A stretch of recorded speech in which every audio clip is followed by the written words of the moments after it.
Just gone 6 o'clock. It's Saturday the 18th of November, and welcome to Wyke Regis TV News. And in the news this week, a transformational project to create a more welcoming and user-friendly space for residents, businesses and visitors at Weymouth train station has won 2 trophies at the ICE Southwest Civil Engineering Awards 2023. The £1.2 million project, led by Dorset Coast Forum in partnership with Dorset Council using funding from the South Western Railways, was designed to open up the layout of the station forecourt, promoting sustainable transport options and reducing antisocial behaviour. The scheme also involved the creation of Pocket Park from a disused section of track. As well as being presented with the Community Award, Weymouth Station Gateway was given the Judges Special Award. The judging panel was impressed with the collaborative, respectful partnership behind the scheme, bringing together the local community, the rail company and the Transport Authority to improve the public realm.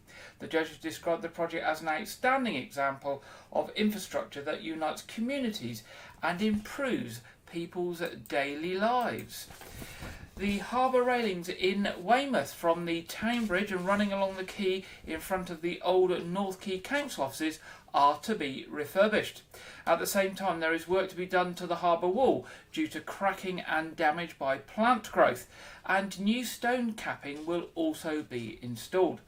The project is thought likely to cost around £1 million, extending the life of the wall until at least 2060. Some sections of the wall show clear signs of cracks, with plants growing in some areas, further weakening the structure.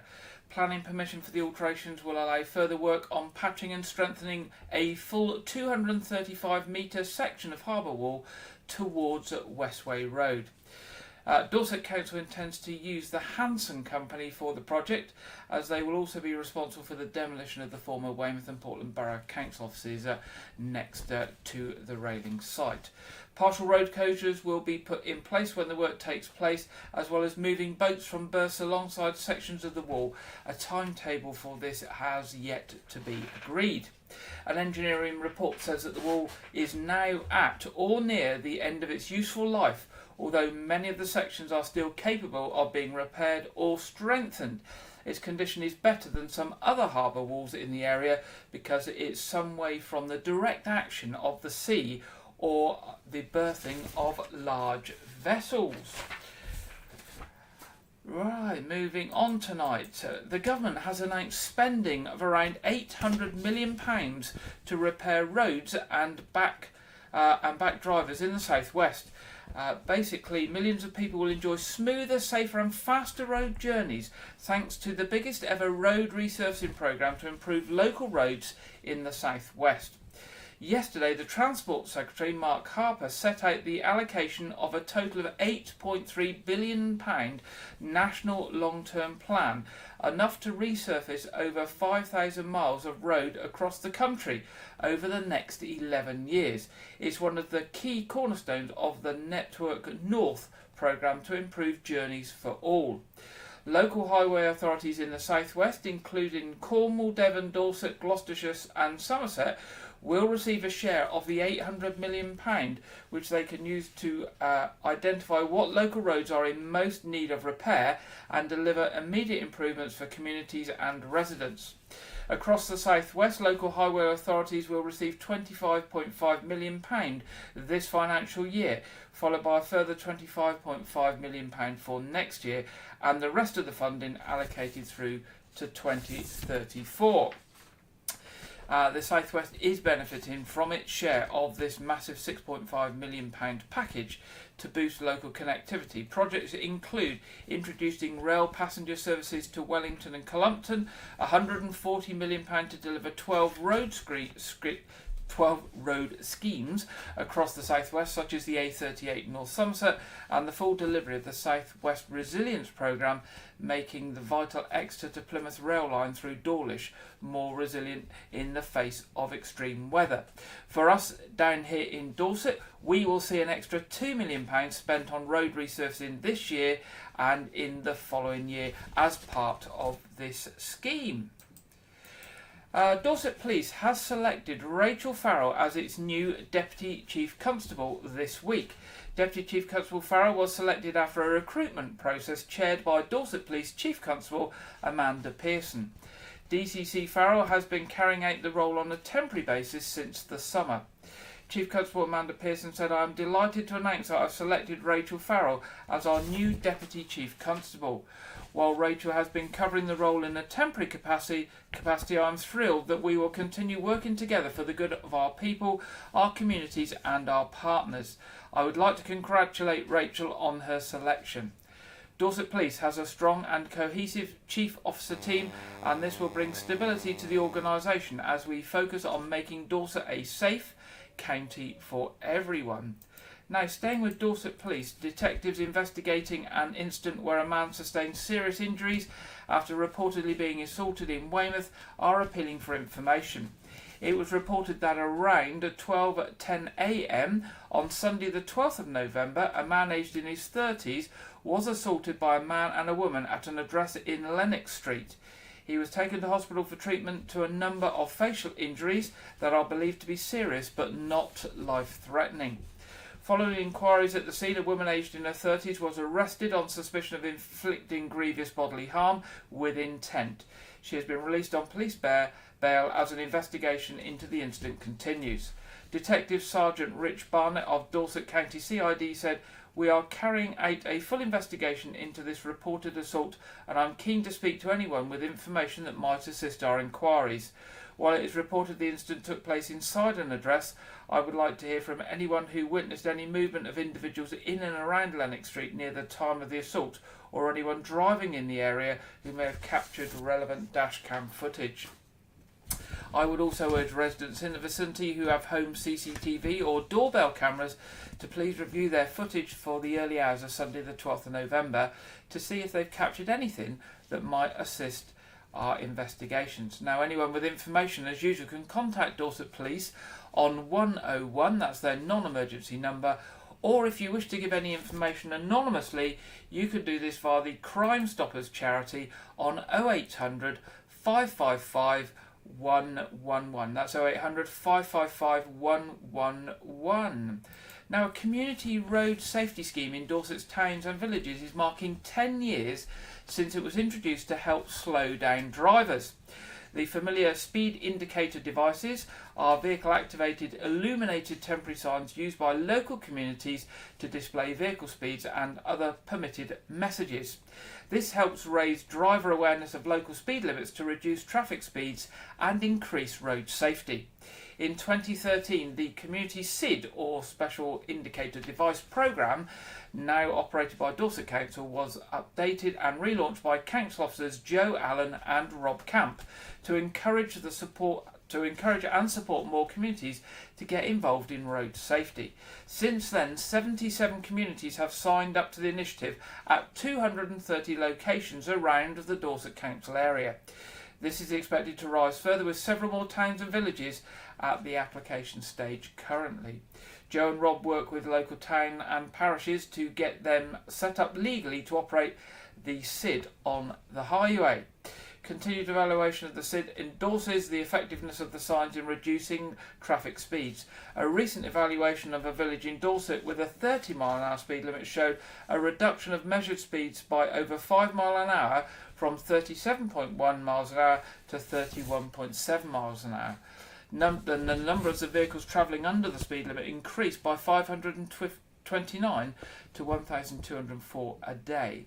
Councillor Ray Bryan, who's the portfolio holder for Highways, Travel and Environment, said, "I am delighted this scheme has been a success and grown hugely over the past 10 years. The figures show the impact the devices have on reducing traffic speeds, something many communities are concerned about, and they contribute towards changing driver behaviour through our towns and villages." Many thanks to Joe and Rob, who took the opportunity to start the scheme, and all the communities who are helping to make a difference and make our roads safer. Dorset Council oversees the setting up of the new SID sites, providing risk assessments and training. Parish and town councils fund their local programme, owning the devices and being responsible for deploying them. Representatives of parish and town councils or community organisations who'd like to know more about the SIDS programme and whether it could be installed in their area, can send an email to SIDS, SIDS, at dorsetcouncil.gov.uk. That's SIDS, SIDS, at dorsetcouncil.gov.uk. Now, a new bike share scheme has launched in Corfmullen and the Upton areas of Dorset, enabling residents and visitors to enjoy more of the local area and beyond. 80 bikes are now available to be picked up from the Beryl bays in the towns, offering a choice of pedal cycles and e-bikes. The recognisable bays marked with green Beryl signs are located at sites around Corfmullen and Upton. Riders just need to download the Beryl app, book their bike and start their adventure. Having already proven successful in Wimborne, Ferndown, Poole, Bournemouth, Christchurch, Wool and Studland, the bike share scheme is now expanding its reach to more people so that more people can explore the wider areas of Dorset. Councillor Knock Lacey-Clark, Dorset Council's Cabinet Lead for Highways and Travel, said, "We are delighted this popular bike hire scheme has extended to cover mid-Dorset. It's an ideal way to make the most of the area, leave the car at home and get active. If you haven't tried an electric bike before, the new e-bikes are a great addition to the fleet, helping make those hillier areas more manageable." Councillor Lacey-Clark continued, "Dorset Council has ambitious targets for carbon emission reduction over the coming years, so providing a way for more people to leave their vehicles at home and hop on a bike aligns with our goals of creating stronger and healthier communities." With Beryl bike bays spread across south, east and now mid-Dorset, riders have the freedom to embark on longer journeys, exploring various towns and attractions. Imagine starting your ride in Ferndown, following scenic cycle routes to Wool, catching a train back to Poole and then picking up another bike to conclude your journey.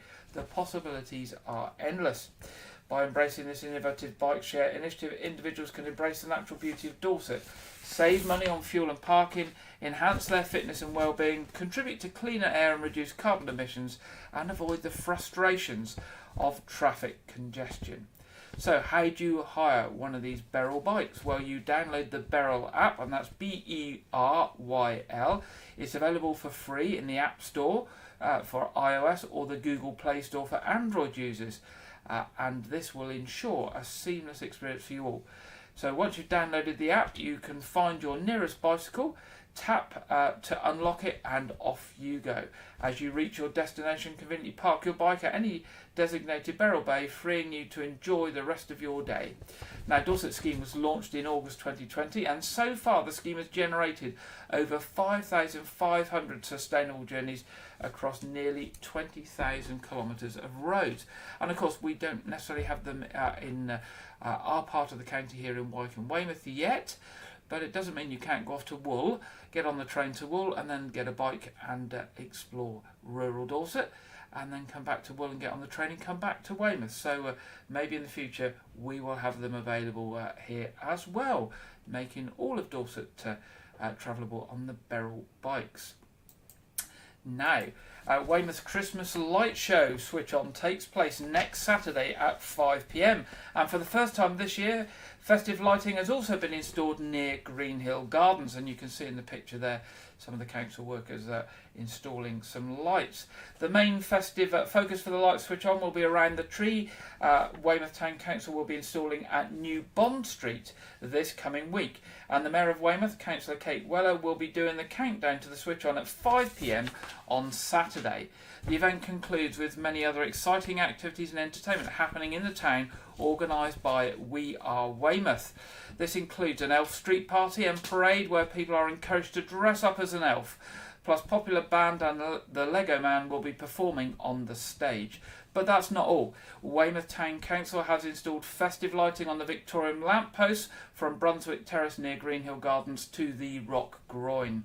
Mayor of Weymouth, Councillor Kate Weller, said, "I'm excited to be switching on the Christmas lights this year, and it's fantastic to see the extra lighting that's been installed by Weymouth Town Council towards Greenhill Gardens. This will be a welcome addition to the rest of the festive lights around the town centre."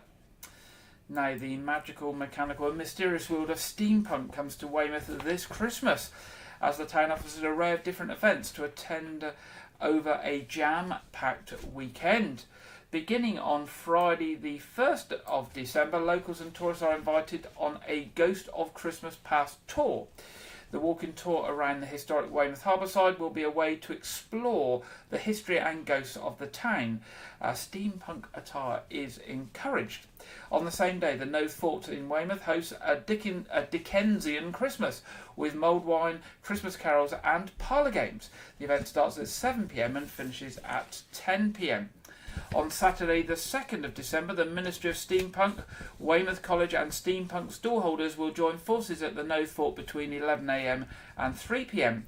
Fashion displays, choirs, bands, games, crafting, steampunk accessories and live entertainment from steampunk belly dancers will be on offer.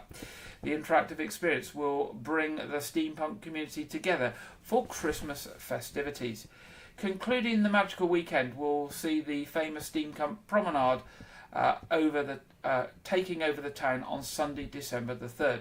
The event will start at the Jubilee clock at 11 a.m. and parade along Weymouth seafront, culminating in an illicit market, which will be a combination of market and role-playing opportunities around the theme smuggling of exotica. To find out more on all of the weekend's events, visit the We Are Weymouth website, and that's weareweymouth.co.uk. weareweymouth.co.uk. Now, being care experienced is to become a protected characteristic in Dorset. Young people in Dorset leaving care will face less of a disadvantage following approval by Dorset Council to make being care experienced a protected characteristic. A report at Dorset Council's Cabinet meeting heard that the Council, its elected members and employees are all corporate parents to Dorset's children in care and care leavers. Councillor Byron Quell, portfolio holder for Children Education, Skills and Early Help, said, "As corporate parents, it's our responsibility to make sure that children and young people who have been or are in our care receive the same opportunities that we would want for our own children. However, we know that people who have been in care are more likely to face disadvantage and discrimination in life. To combat this, and in line with our ambitions to do the best for our care experienced young people, we have agreed that the Council adopts the position of treating care experience as a protected characteristic.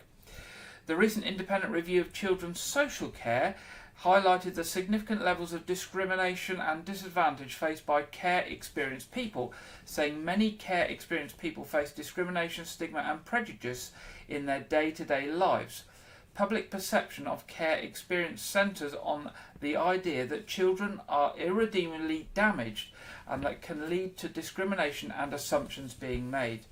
The government is yet to commit to making care experience a protected characteristic, but there are over 50 local authorities which have passed motions adopting care experience as a protected characteristic.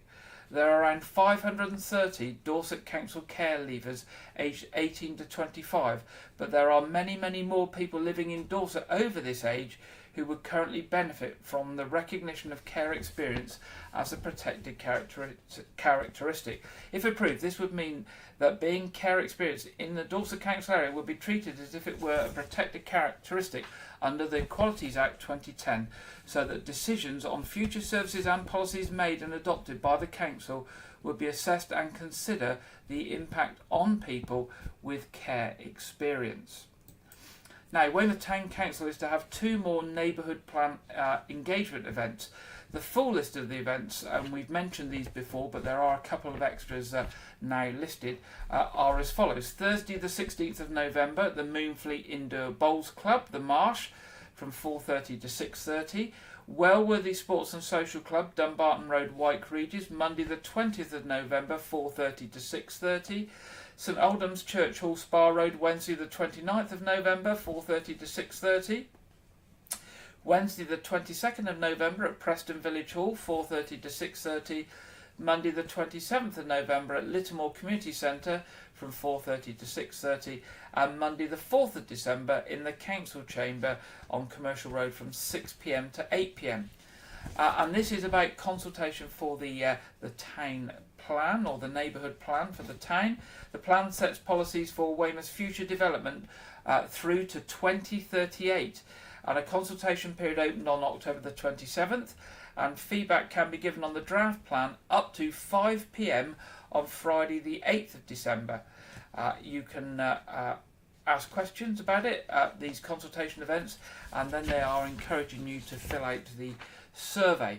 Residents and organisations can go to the Weymouth Town Council website, where they will find pre-submission plan document for you to look at and links to the survey.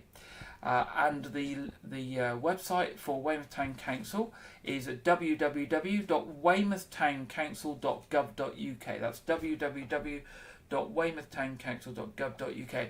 And don't forget, this is your neighbourhood plan, so it's an opportunity for you to go along, ask questions, learn more about the plan, and have the opportunity to provide feedback and influence it, because this is the plan that the Town Council will work with through to 2038. Now that's quite a long time, so do take the opportunity to involve yourself in this consultation. The Great Dorset Steam Fair will not take place again in 2024. It has been announced.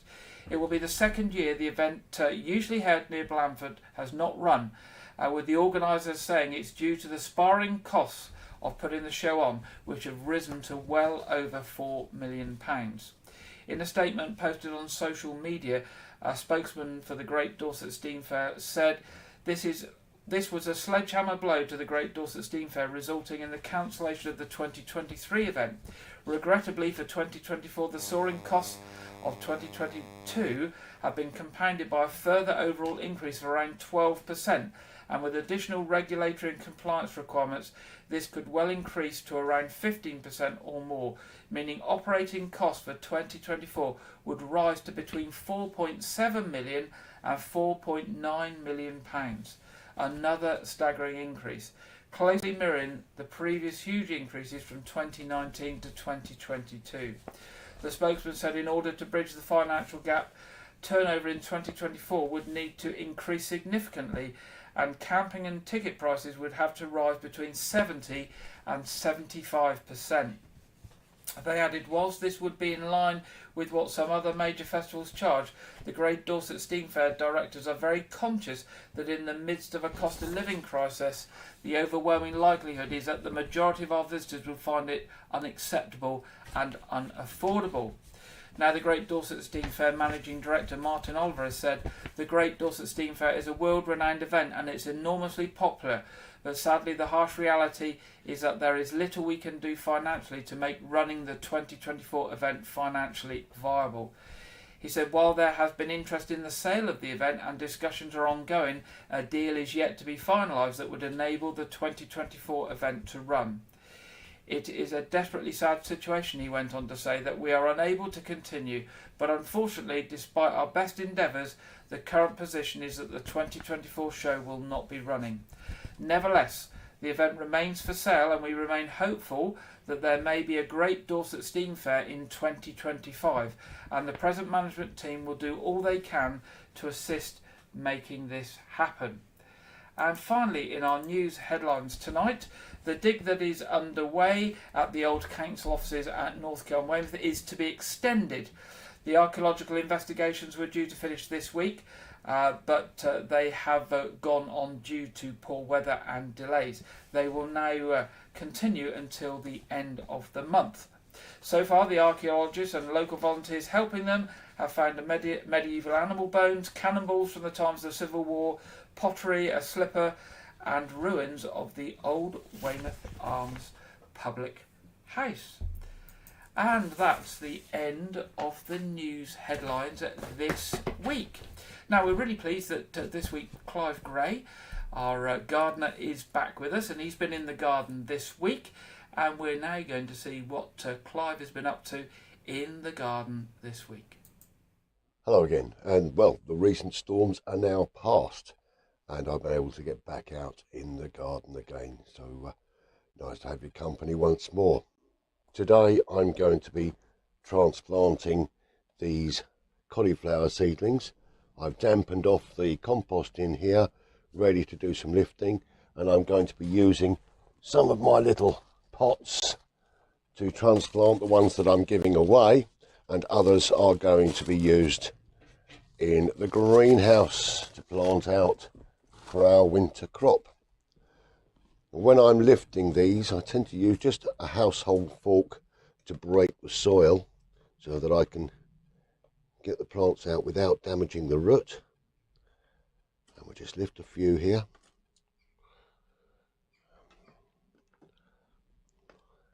And then we can separate them out into individual pots. And these pots that I've got are compostable, so you can actually plant the plants out in the pots if I can get them apart. There we go. So we've got a couple there. First thing I'm going to do is just grab a little compost from the pot here. Put a little bit into the bottom of each pot. So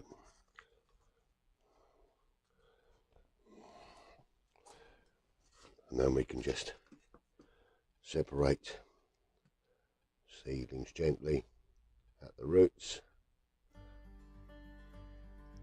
Hello guys. In fact, we can just pop that inside there. Found that down slightly. Put a little bit more compost inside.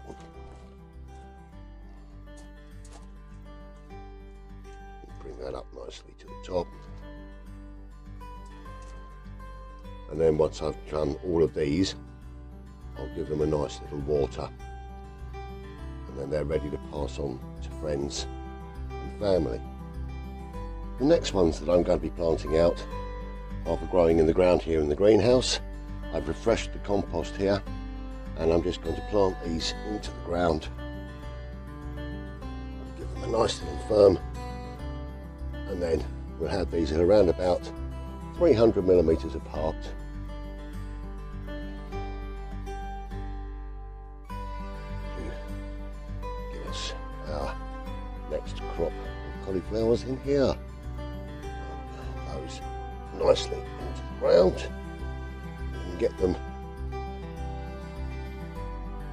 two at a time here.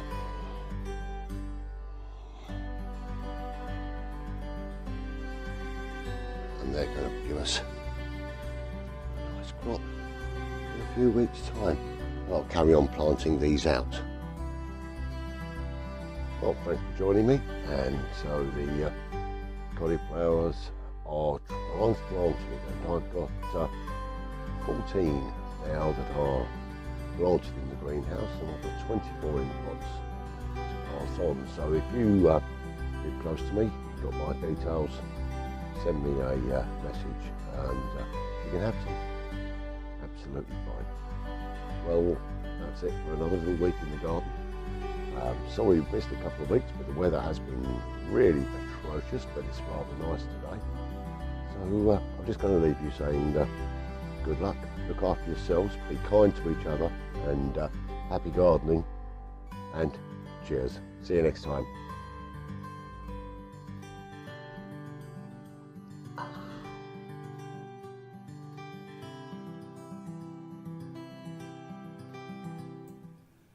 Thank you very much there, Clive, and hopefully Clive will be back with us very, very soon. Yes, nice, a couple of nice slots this week in the weather in the garden with some sunny spells. We'll see in a minute what the week ahead has to hold for us. Now, staying with things that grow, a few weeks ago we mentioned the Woodland Recovery Appeal that Dorset Wildlife Trust had launched. And we've now got a short piece from them, from one of their volunteers, or from their volunteers, telling us about the work of the Trust and what they're doing through the Woodland Recovery Appeal. The thing I love about Dorset Woodland is the fact it's here. I don't have a garden, so for me it's really important to be able to access woodlands, open spaces, experience nature firsthand. It's important to me especially because when I go out into woodland, I find it nice, relaxing. I can let go of everything. It's really good for my mental health. I love woods through all the seasons. Winter sunlight shining through the skeletons of trees in the middle of winter. dappled shade on a hot summer's day, bright green leaves unfurling on a beechwood with a carpet of bluebells underneath. They're all extraordinary things to behold. You feel relaxed, you feel safe. It's somewhere to get away from the world and get away from your problems, from your everyday life. And it always gives me a sense of grounding and wellness. To just be able to go for a walk in the woods clears my mind, makes me feel better. You know, they're a habitat, and really our world, for it to be stable, we need all kinds of different diversity of, you know, plants, of animals, of all kinds of different things. And, you know, it makes the world a much stronger, more resilient place. And then when I realised that some of our woodland's under threat from ash dieback or people chopping up parcels of woodland to use for other purposes, just actually makes me really sad. It won't be the same as when the next generations come through. They won't be able to see what I get to experience. It will also be that it will also damage the environment, because there are those birds and animals and insects that have the woodland as their habitat, which is damaging to hear because that's not going to be there for them anymore. Ancient woodlands take a long time to grow, and we really need to protect them, if only because when the next generation come along and wonder why we haven't looked after them, they can't just replace them. These are places that take hundreds of years to grow and mature and evolve, and they have a whole ecosystem of their own, and I feel very strongly that we need to protect them. I think trees are so important to us as individuals, and then of course on the macro level their importance to the climate is just incalculable. Without trees there are no us.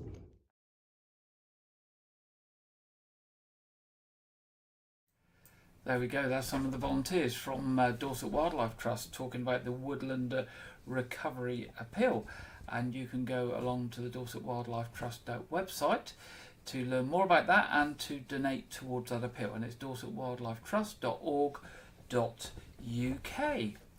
Now it's that time in the programme where we go over to our regular contributor Andrew Wright for this week's film review and preview. Welcome to Wyke Regis TV film review and preview. I'm Andrew Wright. This week, the DC superhero film Blue Beetle was released on home video. The film features a predominantly Latinx cast and stars Cobra Kai actor Zoolo Maridueña as Jaime Reyes, a recent college graduate who gains superpowers when an alien scarab grafts onto him, forming a powerful reconfiguring exoskeleton. The film also stars Susan Sarandon as the villain Victoria Cord and comedic actor George Lopez in a supporting role.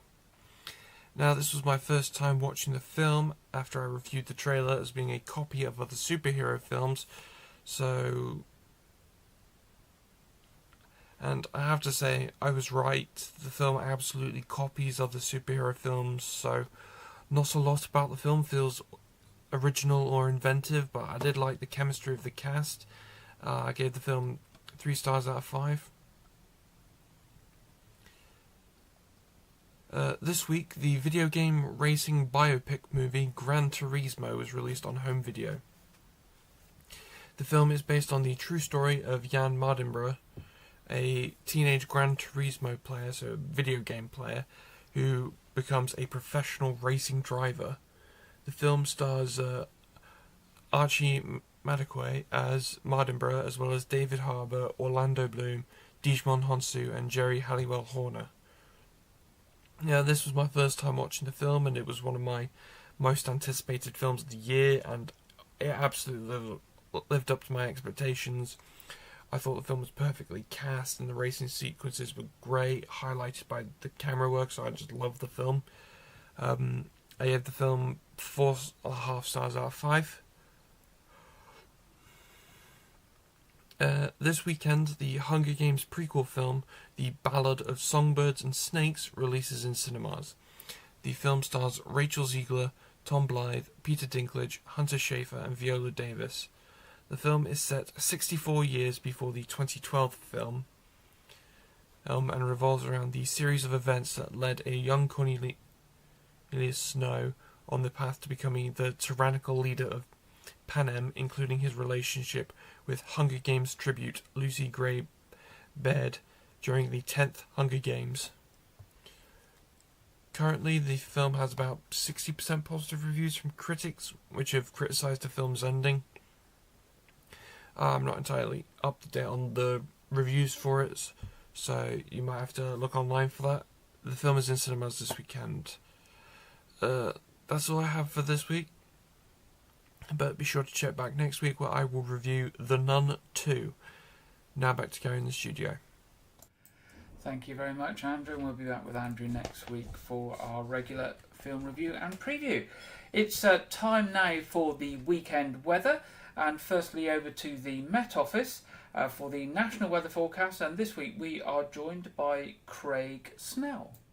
Hello there, welcome to your latest weather update from the Met Office. Well, as we go into this afternoon, for most of us we will start to see some brighter skies as the overnight rain begins to clear off into the North Sea, but the low pressure responsible for that rain is going to remain close by as we go through the course of the weekend. So we will still see some further rain at times, but it will then eventually move off in towards the continent as we go into early next week. That will allow this area of high pressure to begin to build in, turning things a little bit more dry and settled. But then towards the middle of the week, we will then start to see some rain return across the far north of the country.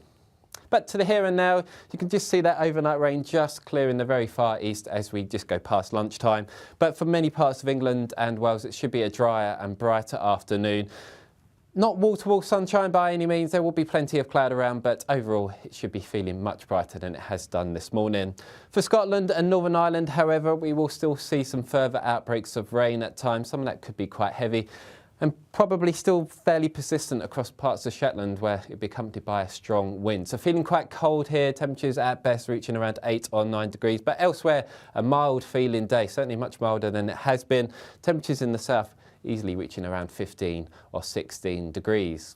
Into this evening, it's a dry and clear evening for parts of England and Wales. You may well be lucky enough to spot the meteor shower as we go through the small hours of Sunday morning, but further north, outbreaks of rain will continue across Scotland and Northern Ireland. Some of that will be quite heavy, and that will spread its way southeastwards into England and Wales as we approach dawn. Maybe the far southeast is staying dry as we go into the first part of Sunday. But for most, it is going to be a mild one.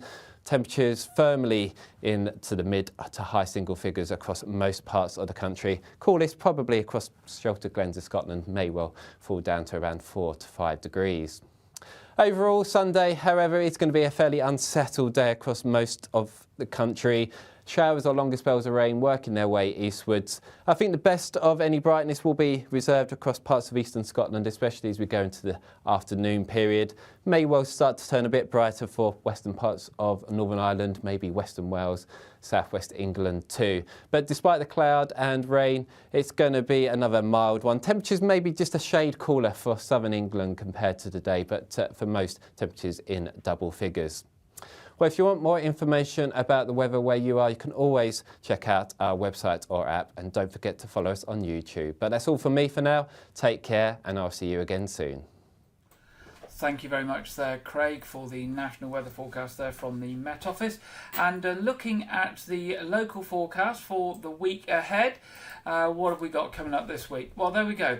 It looks like the rain is dying out a bit, so it looks like it'll be drier from Tuesday onwards. The lower temperatures dropping a bit lower, the temperatures, but still the upper temperatures during the day are still in the lower end of the teens, so not too cold.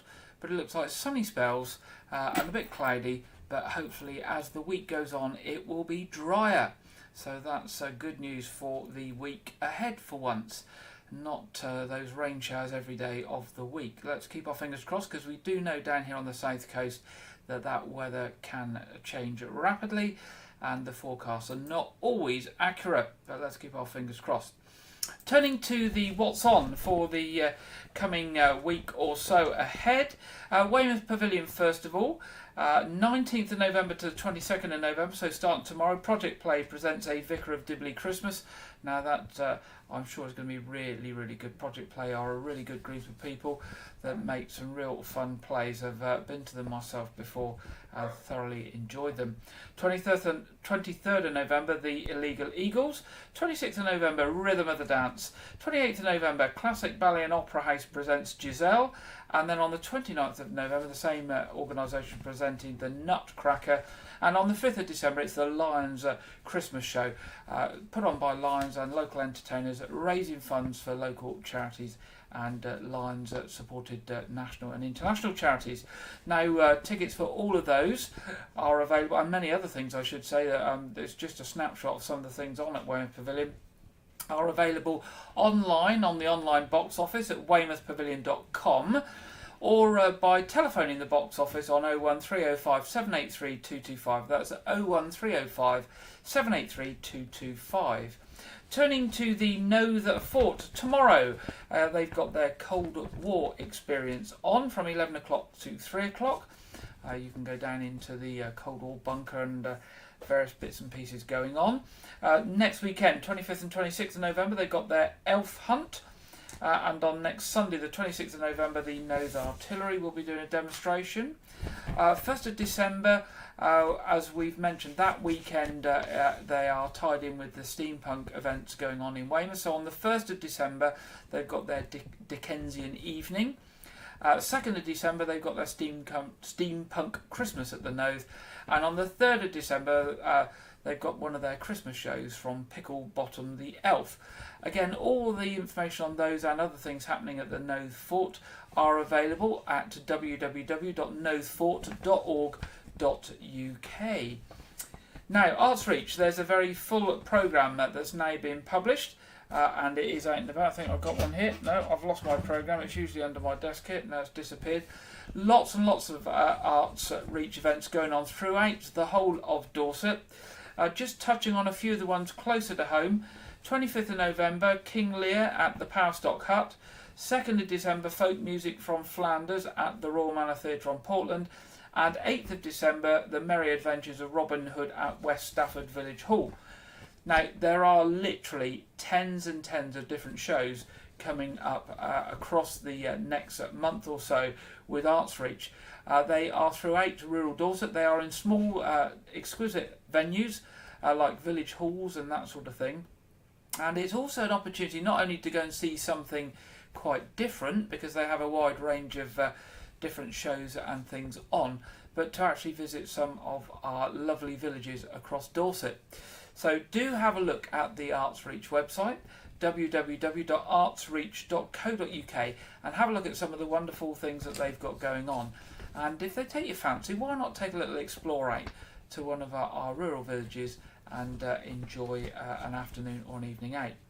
Now, other events happening on 25th of November, Dorchester YMCA, Christian Aid is hosting its first fish and chips and poetry evening. Fish and chips and poetry, what a good mix. At the Dorchester YMCA on the 25th of November. Former teacher Peter Green has always been captivated by both ancient and modern poetry, and the COVID pandemic presented him with the time to more than just dabble in the odd verse. It's poetry, fish and chips at the YMCA at Dorchester on the 25th of November. Now, entry entry to the YMCA is in Sawmills Lane, Weymouth Avenue. It's free, but you do need a ticket in advance to get in, so they know how many's coming. So that's basically so they can order the fish and chips for the evening.